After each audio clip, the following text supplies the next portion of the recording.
I just want to talk a little bit about progressive relaxation, if I may, for a minute, unless you had anything else you wanted to talk about with breathing before we do, Tim. No, carry on. So you I can, want to hear it too. yes, and this is a really nice practice we can all do together as well.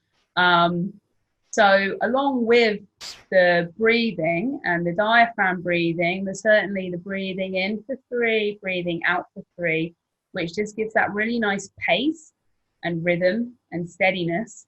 So you can always then imagine everything in your body, your heartbeat, all just falls into a pace and a rhythm.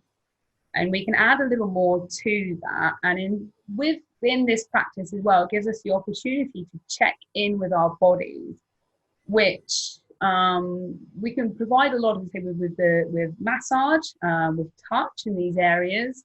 Is even just like holding your own hand. It's like, well, how am I feeling in there today? And it just sends your nervous, your neurological energy to that point to say, well, how is this doing today?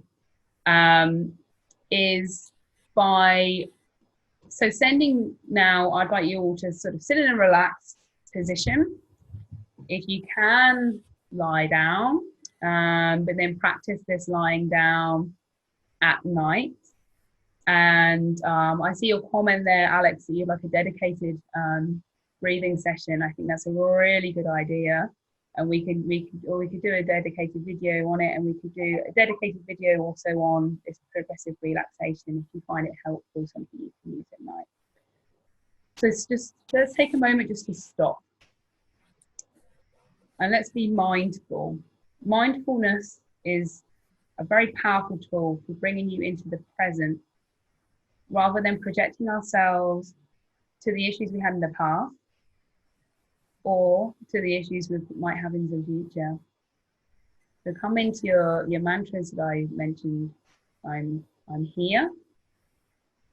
I'm okay. I'm safe. I'm relaxed. And I'm healthy. And now the whole time through, please practice your breathing in for 3, filling up your belly like a balloon.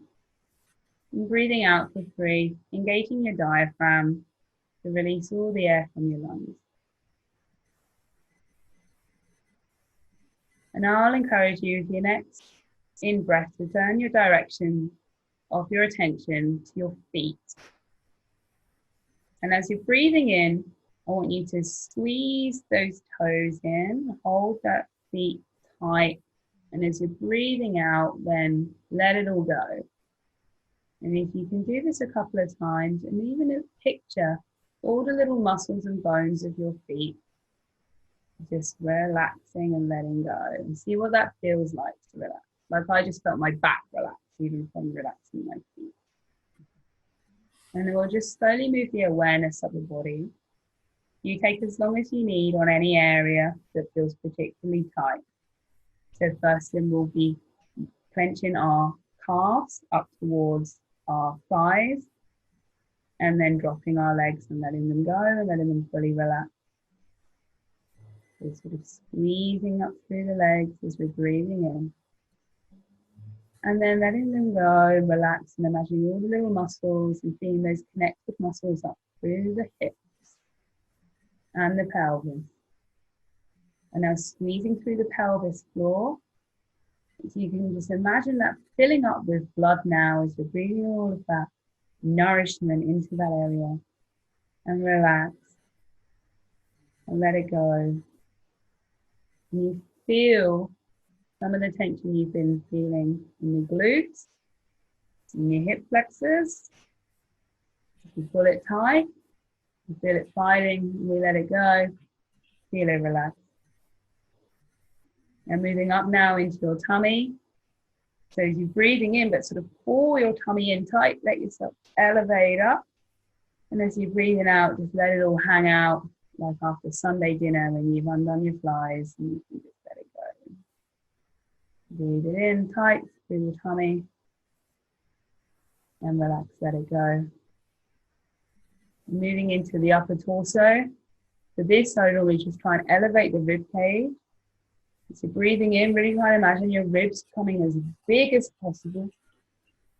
And then relax, just feeling all of those little muscles between your rib cage, just relaxing and letting go as that closes off now. So breathe it in, really expand as big as you can, as much space as you can take into, and then relax and let it go. We'll just do one more, using that diaphragm, getting everything as big as possible. And relaxing, using that diaphragm to really contract and let all of the air out of your lungs, let it go. Or we'll just come down to our hands, which are very powerful in our neural response, very sensitive neural areas. So squeezing those fists together as you're breathing in, and then just relaxing your hands as you're letting go. You can do this on your lap. You don't need to hold them up. I'm just demonstrating to you. And then in your arms as well. So we're rocking in, squeezing those fists down, and then letting them go and just rock backwards. Breathing in, squeezing through the arms, and then relaxing down. Move up to your shoulders. So like we were responding with earlier, going to draw them and squeeze them all the way up to your ears as much as you can, creating as much space. And then just let them drop. Squeezing in, lifting through the upper back, and let it drop. Taking some breaths now into the jaw. So we're going to smile, and then flop the jaw. There's a big smile. Everything you got. Smiling is also so good in this practice. And then, tongue, jaw, everything's just letting go. And lastly, we're going to finish up into the forehead area. So just raise up your eyebrows and then close your eyes. And raise and open. And drop and close. And now I'll just encourage you just to sit sat, heart above pelvis, head above heart, and just breathing down like Tim was teaching us earlier to really fill up your belly, and then using your diaphragm to clear all the air. And we'll just do 3 more breaths together here.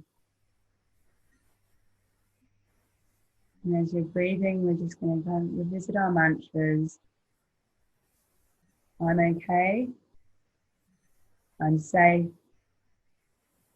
I'm relaxed. I'm healthy. And I'm happy. Now, how's everyone feeling? How are you feeling, Tim? Very relaxed. I think I might have to have some quiet time in a minute. It's good, isn't it? So you can see how this can be beneficial when you're feeling stressed or when you need to sleep. Checking in with these areas of the body is also going to provide a greater parasympathetic neural awareness as we move through, and you can increase this practice to actually pay attention to certain ailments that you have. It might be that you are having problems with your digestion, for example, so you can spend longer breathing into your digestive system. You can be imagining my large intestine is filling up with nourishment, and then my large intestine is relaxing and soothing, and see if you can actually maybe spend some time looking at a anatomy diagram so you can picture what these organs look like, so you can picture them filling with nourishment and breathe in and relaxing and letting go. Everything in the body, it relies so much on this pump of the circulatory system and the diaphragm and everything that's just, it's feeding in. Otherwise, if we spend so much time being stagnant, this is part of the problem, is that we have not got that natural movement and ebb and flow of the systems of our body. So this just gives everything a bit more of a sort of, like a sort of... ironically, we eat more, so we need to work it, but we need it to work better. Yeah, that's it. Sort of get that sort of squeegee board going, and it will become stronger. Same as anything, you know, it's a muscle. The more we use it, the stronger it will become, and the stronger our bodies will become with that. So yeah, those are a few methods that I think hopefully you will be able to implement into your daily practice and find useful.